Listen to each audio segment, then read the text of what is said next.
Vice President of the United States of America. Kamala Harris. Will you be Kamala Harris, President of the United States of America? Part 2. We continue. Harris has said life imprisonment without parole is a better and more cost-effective punishment than the death penalty, and has estimated that the resultant cost savings could pay for 1,000 additional police officers in San Francisco alone.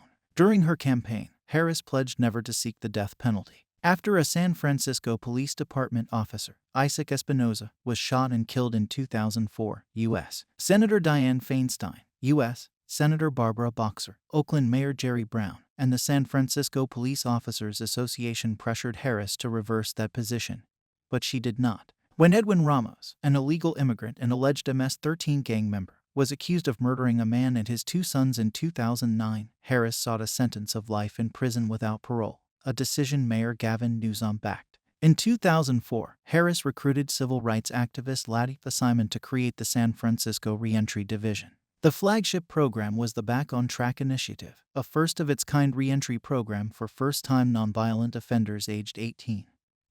Initiative participants whose crimes were not weapon or gang-related would plead guilty in exchange for a deferral of sentencing and regular appearances before a judge over a 12 to 18-month period. The program maintained rigorous graduation requirements, mandating completion of up to 220 hours of community service, obtaining a high school equivalency diploma, maintaining steady employment, taking parenting classes, and passing drug tests. At graduation, the court would dismiss the case and expunge the graduate's record. Over 6 years, the 200 people graduated from the program had a recidivism rate of less than 10%. Compared to the 53% of California's drug offenders who returned to prison within 2 years of release. Back on Track earned recognition from the U.S. Department of Justice as a model for reentry programs. The DOJ found that the cost to the taxpayers per participant was markedly lower than the cost of adjudicating a case and housing a low-level offender. In 2009, a state law was enacted, encouraging other California counties to start similar programs. Adopted by the National District Attorneys Association as a model, prosecutor offices in Baltimore, Philadelphia, and Atlanta have used Back on Track as a template for their own programs. In 2006, as part of an initiative to reduce the city's skyrocketing homicide rate, Harris led a citywide effort to combat truancy for at-risk elementary school youth in San Francisco, declaring chronic truancy a matter of public safety and pointing out that the majority of prison inmates and homicide victims are dropouts or habitual truants. Harris's office met with thousands of parents at high-risk schools and sent out letters warning all families of the legal consequences of truancy at the beginning of the fall semester, adding she would prosecute the parents of chronically truant elementary students. Penalties included a $2,500 fine and up to a year in jail. The program was controversial when introduced. In 2008, Harris issued citations against 6 parents whose children missed at least 50 days of school, the first time San Francisco prosecuted adults for student truancy. San Francisco's school chief, Carlos Garcia, said the path from truancy to prosecution was lengthy, and that the school district usually spends months encouraging parents through phone calls, reminder letters, private meetings, hearings before the school attendance review board, and offers of help from city agencies and social services. 2 of the 6 parents entered no plea but said they would work with the DA's office and social service agencies to create parental responsibility plans to help them start sending their children to school regularly. By April 2009, 1,330 elementary school students were habitual or chronic truants, down 23% from 1,730 in 2008, and down from 2,517 in 2007 and from 2,856 in 2006. Harris's office prosecuted 7 parents in 3 years, with none jailed. In the 2010 general election, she faced Republican Los Angeles County District Attorney Steve Cooley. Harris was sworn in on January 3, 2011. She was the first woman, the first African American, and the first South Asian American to hold the office of Attorney General in the state's history. Harris announced her intention to run for re-election in February 2014. On November 4, 2014, Harris was re-elected against Republican Ronald Gold, winning 57.5% of the vote to 42.5%.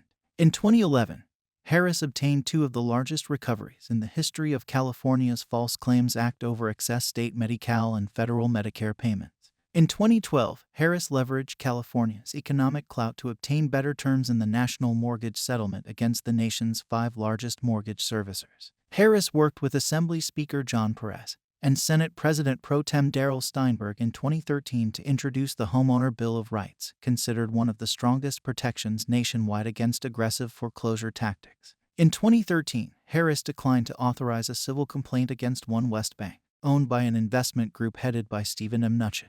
Harris was later criticized for accepting a donation from Mnuchin. In 2015, Harris obtained a $1.2 billion judgment against for-profit Corinthian colleges for false advertising and deceptive marketing targeting vulnerable, low-income students and misrepresenting job placement rates to students, investors, and accreditation agencies. Harris opposed California's ban on affirmative action. She asked the Supreme Court to reaffirm its decision that public colleges and universities may consider race as one factor in admissions decisions. In February 2012, Harris announced an agreement with Apple, Amazon, Google, Hewlett-Packard, Microsoft, Research in Motion, and Facebook to mandate that apps sold in their stores display prominent privacy policies, informing users of what private information they were sharing and with whom. In 2015, Harris secured 2 settlements with Comcast totaling $59 million over allegations that it posted online the names, phone numbers, and addresses of tens of thousands of customers, and discarded paper records without first omitting or redacting private customer information. In November 2013, Harris launched the California Department of Justice's Division of Recidivism Reduction and Reentry. Harris's record on wrongful conviction cases as Attorney General has engendered criticism from academics and activists. After the 2011 United States Supreme Court decision in Brown v. Plata declared California's prisons so overcrowded they inflicted cruel and unusual punishment, Harris fought federal supervision, explaining, "I have a client, and I don't get to choose my client."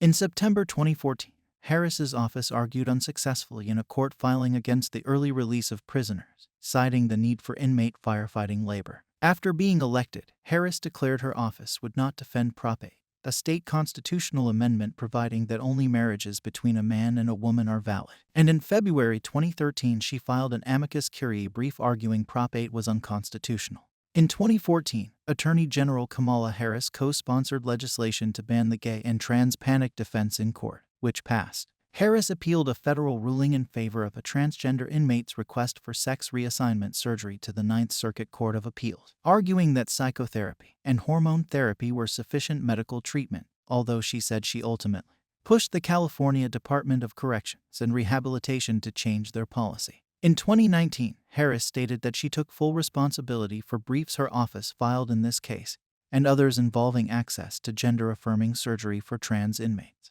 In 2011, Harris urged criminal penalties for parents of truant children, allowing the court to defer judgment if the parent agreed to a mediation period to get their child back in school. Critics charged that local prosecutors implementing her directives were overzealous in their enforcement, and Harris's policy adversely affected families. Harris prioritized environmental protection as Attorney General, first securing a $44 million settlement to resolve all damages and costs associated with the Costco-Busan oil spill. In the aftermath of the 2015 Refugio oil spill, Harris toured the coastline and directed her office's resources and attorneys to investigate possible criminal violations. From 2015 to 2016, Harris secured multiple multi-million-dollar settlements with fuel service companies Chevron, BP, Arco, Phillips 66, and ConocoPhillips to resolve allegations they failed to properly monitor the hazardous materials in their underground gasoline storage tanks. In summer 2016, automaker Volkswagen AG agreed to pay up to $14.7 billion to settle a raft of claims related to so-called defeat devices used to cheat emissions standards on its diesel cars. In 2012, Harris announced that the California Department of Justice had improved its DNA testing capabilities, clearing California's DNA backlog for the first time. In 2015, Harris conducted a 90-day review of implicit bias in policing and police use of deadly force. In April 2015, Harris introduced the first-of-its-kind principled policing, procedural justice, and implicit bias training to help law enforcement officers overcome barriers to neutral policing and rebuild trust between law enforcement and the community. The same year, Harris's California Department of Justice became the first statewide agency in the country to require all its police officers to wear body cameras. In 2016, Harris announced a patterns and practices investigation into purported civil rights violations and use of excessive force by the 2 largest law enforcement agencies in Kern County, California. In 2016, Harris's office seized videos and other information from the apartment of an anti-abortion activist who had made secret recordings and then accused Planned Parenthood doctors of illegally selling fetal tissue.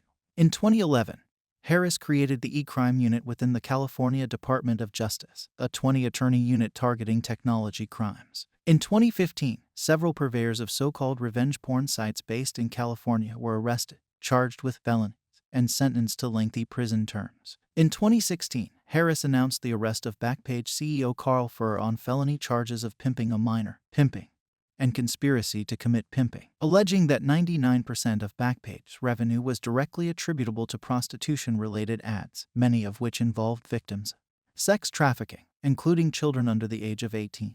During her term as Attorney General, Harris's office oversaw major investigations and prosecutions targeting transnational criminal organizations for their involvement in violent crime, fraud schemes, drug trafficking, and smuggling.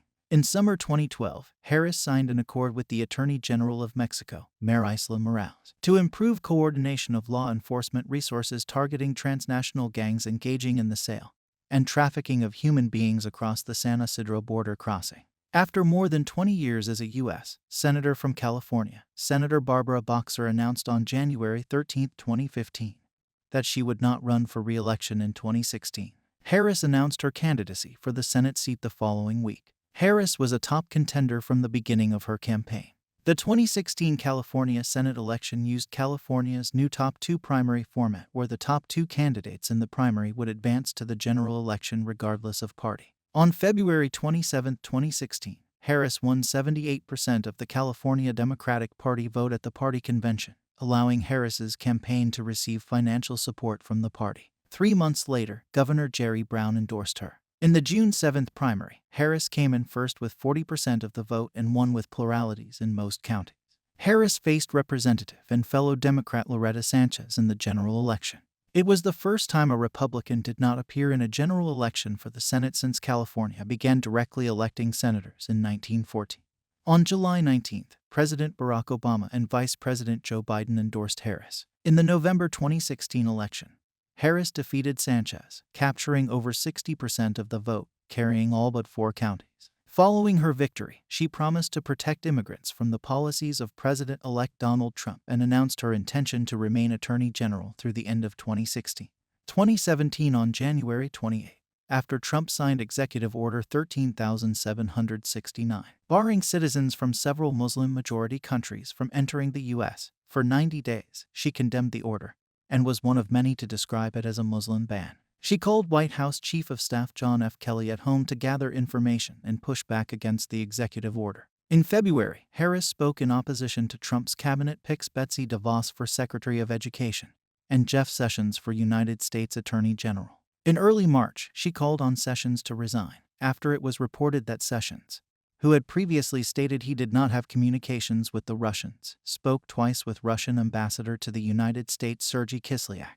In April, Harris voted against the confirmation of Neil Gorsuch to the U.S. Supreme Court. Later that month, Harris took her first foreign trip to the Middle East, visiting California troops stationed in Iraq and the Zaatari refugee camp in Jordan, the largest camp for Syrian refugees. In June, Harris garnered media attention for her questioning of Rod Rosenstein, the Deputy Attorney General, over the role he played in the May 2017 firing of James Comey, the director of the Federal Bureau of Investigation. The prosecutorial nature of her questioning caused Senator John McCain, an ex officio member of the Intelligence Committee, and Senator Richard Burr, the committee chairman, to interrupt her and request that she be more respectful of the witness. A week later, she questioned Jeff Sessions, the Attorney General, on the same topic. Sessions said her questioning makes me nervous. Burr's singling out of Harris sparked suggestions in the news media that his behavior was sexist, with commentators arguing that Burr would not treat a male Senate colleague in a similar manner. In December, Harris called for the resignation of Senator Al Franken, asserting on Twitter, sexual harassment and misconduct should not be allowed by anyone and should not occur anywhere. I stop at this point today. Until next time, stay curious, stay informed, and keep exploring the world's incredible stories. Soon we will publish part 3. Thank you for watching. I hope I added something to you.